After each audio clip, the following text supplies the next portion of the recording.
ഈ നിമിഷങ്ങളെ നിങ്ങൾ ആസ്വദിച്ചില്ല എങ്കിൽ പിന്നെ ഫുട്ബോൾ ആസ്വാദനം നിങ്ങൾക്ക് സാധ്യമല്ലെന്ന് പറയും.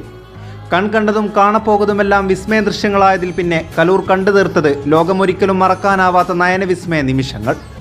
അത് ഇതിലും സുന്ദരമായൊരു സായാഹ്ന സന്ധി ഇനി വുക്കമനോവിച്ചിന് സമ്മാനിക്കാനാവില്ല. ഒരിക്കലെങ്കിലും അതില്ലെങ്കിൽ ഒരു നിമിഷമെങ്കിലും ഈ ഒരു നിമിഷത്തെ പഴിച്ചു തീർക്കാൻ നിരാശ ഉള്ളിലൊതുക്കി ആരാധകർ വിങ്ങി നിന്നപ്പോൾ ദൈവം സമ്മാനിച്ച ഈ അതിസുന്ദര മുഹൂർത്തത്തെ അവർ എങ്ങനെ ആസ്വദിക്കുമെന്ന് എങ്ങനെ വിവരിച്ചു തരണമെന്നറിയില്ല. കാരണം ഇത് അനിവാര്യതയുടെ തിരിച്ചുവരവാണ്, അർഹതയുടെ സാക്ഷാത്കാരമാണ്. വാക്കുകൾക്കോ വർണ്ണനകൾക്കോ ഈ നിമിഷത്തിൻ്റെ പൂർണ്ണതയെ പുൽകാനാവുകയില്ല. പോയി മറഞ്ഞ നൈമിഷികമായ ചില സാഹചര്യങ്ങളെ കലൂർ വീണ്ടും ഓർത്തെടുക്കുമെന്ന് മനസ്സുവിങ്ങിയ അനേകം നിമിഷങ്ങൾ. വിജയമോ തിരിച്ചുവരവോ ആഘോഷമോ ഇടം പിടിക്കാത്ത ആദ്യ പകുതി പൂർണ്ണമായ നിരാശ നൽകിയപ്പോൾ മനം നിറഞ്ഞ് നിശബ്ദരായി ആരാധകരും ആശാനുമെല്ലാം വരാനിരിക്കുന്ന പൂർണ്ണ തകർച്ചയിൽ മൗനമായി നിൽക്കുന്നത് കണ്ടപ്പോൾ ഒരിക്കലെങ്കിലും കണ്ണ് നിറഞ്ഞതാണ്.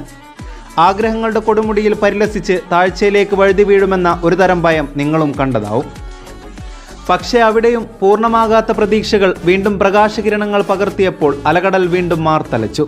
സക്കായ് എന്ന മാലാഖയുടെ കാലുകളിൽ നിന്നും പിറന്നു വീണ മാന്ത്രിക ചുവടുകളെ ദൈവം തിരിച്ചുവരവിനുള്ള ആദ്യപടിയായി അവതരിച്ചപ്പോഴും ഗോവൻ പേമാരിയെ വീണ്ടും ഭയന്നതാണ്.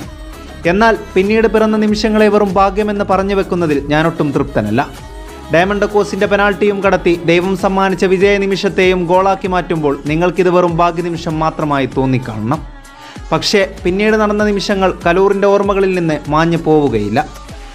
മനോഹര ടച്ചുകളിലൂടെ ലിത്വാനിയൻ വിസ്മയം ഫെഡർ ഗോൾ വലകുലുക്കുമ്പോൾ ആ നിമിഷത്തിന് വല്ലാത്ത മനോഹാരിതയുണ്ടായിരുന്നു.